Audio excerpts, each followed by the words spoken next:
Welcome back to Walnut Springs. My name is Mike, and today I want to show you how easy it is to replace your Sram disc brake pads.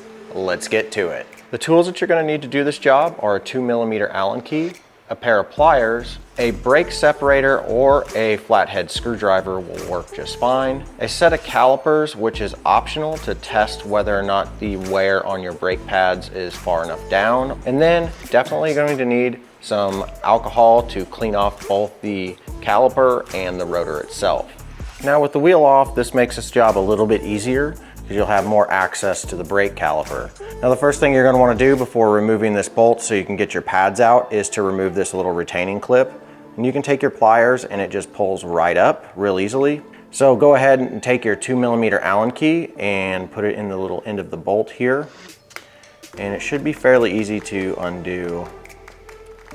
And then just slide this out. If you don't have this little bolt and there's just a cotter pin in here, just squeeze the cotter pin with your pair of pliers and then pull it out the exact same way.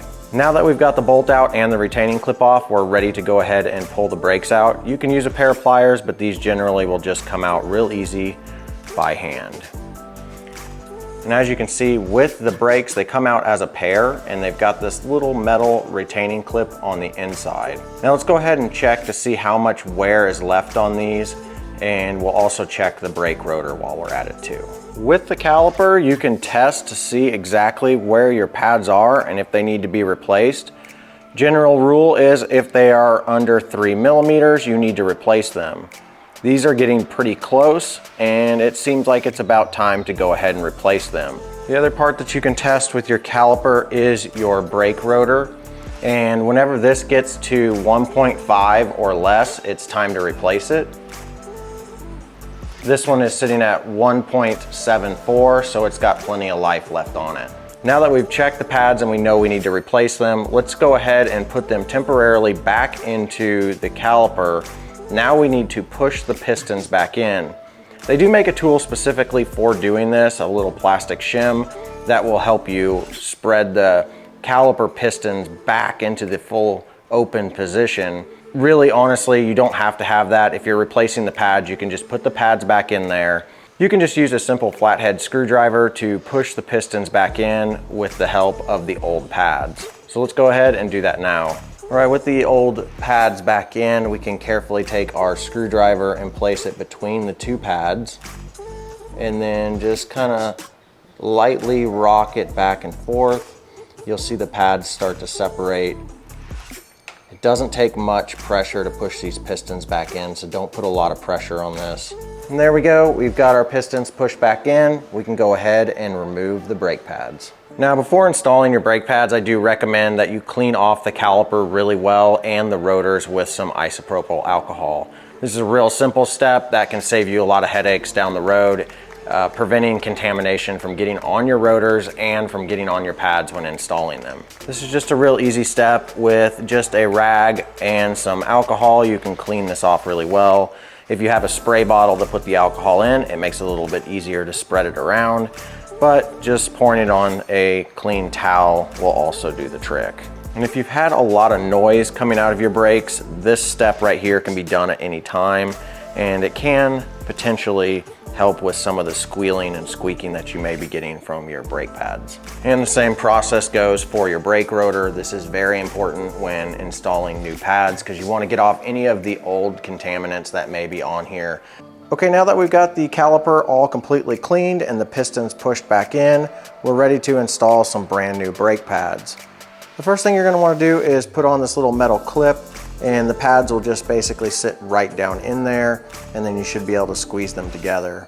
Go ahead and squeeze them together and then just slide them down into the caliper. Once you've got them slid in there, you're ready to go ahead and put the pin back in with the retaining clip. So you just take your brand new pin, just slide that right through, and then again you will need a 2mm Allen key, and just tighten that up.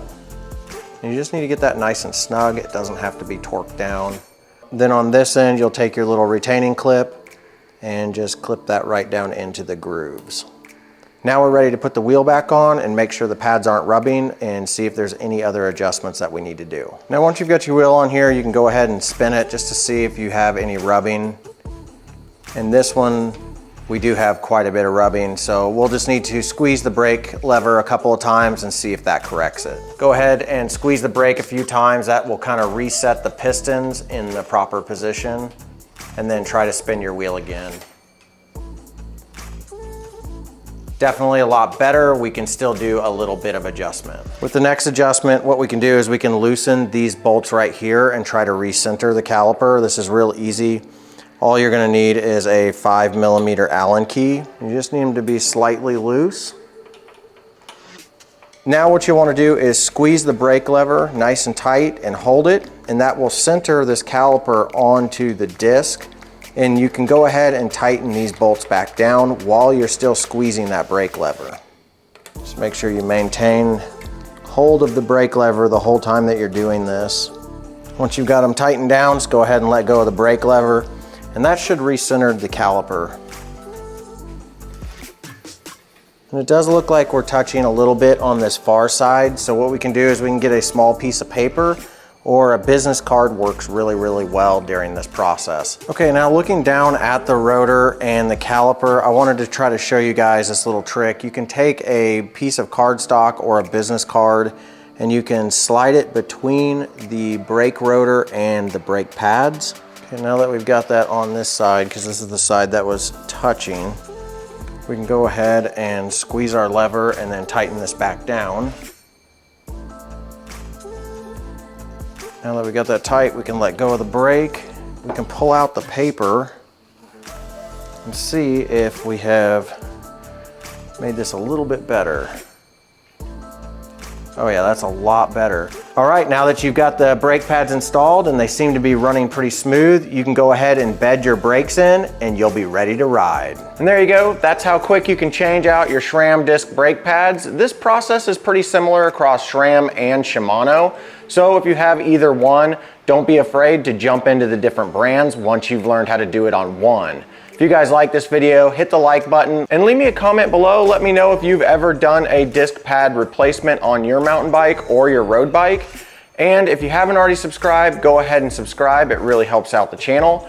But if you saw some tools in this video that you think you're gonna need to do this type of work on your bike, look in the description below. I'll put some links down there. And if you use those links, it helps out the channel and I greatly appreciate that. But as always, get out there, run, bike, build, and just have fun. We'll see you in the next one.